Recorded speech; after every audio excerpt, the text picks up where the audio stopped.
हर हर महादेव दोस्तों, स्वागत है आप सभी का मेरी इस व्रत कथा कहानी चैनल में। आज अब रसपान करेंगे माघ महीना का 5वीं अध्याय। धार्मिक मान्यताओं के अनुसार माघ महीने में प्रयागराज में गंगा, यमुना और सरस्वती का संगम में स्नान करने से पाप मिटते हैं और भगवान विष्णु प्रसन्न होते हैं। कहा गया है कि माघ में भगवान विष्णु की पूजा करते हैं और संगम स्नान मात्र से ही उनकी कृपा प्राप्त होती है। शुरू करते हैं माघ महत्व 5वीं अध्याय। दत्तात्रेय जी कहते हैं कि हे राजन, एक प्राचीन इतिहास कहता है, भृगु वंश में ऋषि का नाम की एक ब्राह्मणी थी जो बाल्यकाल में ही विधवा हो गई थी। वो रेवा नदी के किनारे विंध्याचल पर्वत के नीचे तपस्या करने लगी।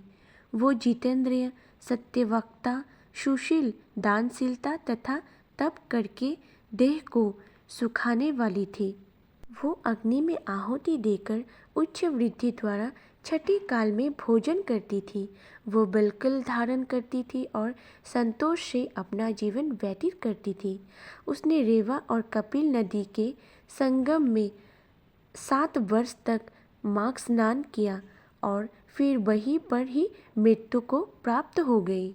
माघ स्नान के फल से वो दिव्य 4000 वर्ष तक विष्णु लोक में वास करके शुद्ध और अपशुद्ध दैत्यों का नाश करने के लिए ब्रह्मा द्वारा तिलोत्तमा नाम की उपासना के रूप में ब्रह्मलोक में उत्पन्न हुई।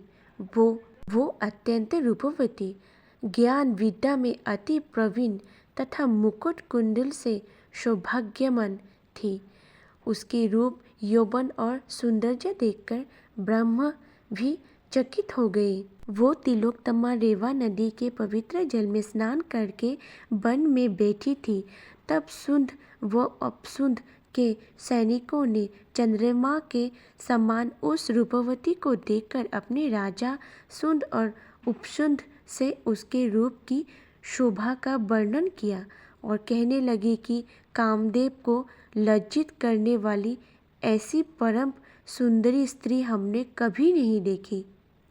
आप भी चलकर देखो। तब वो दोनों मदिरा के पात्र रखकर वहाँ पर आई जहाँ पर वो सुंदरी बैठी हुई थी और मदिरा के पान फल होकर काम क्रिया से पीड़ित हुआ और दोनों ही आपस में उस स्त्री रत्न को प्राप्त करने के लिए विवादग्रस्त हुए और फिर आपस में युद्ध करते हुए वही समाप्त हो गए।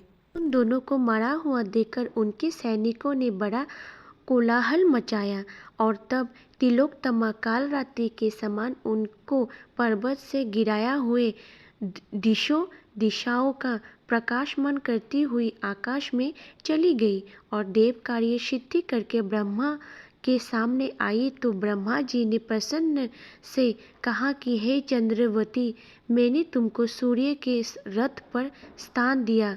जब तक आकाश में सूर्य स्थित है, नाना प्रकार के भोगों को भोगे।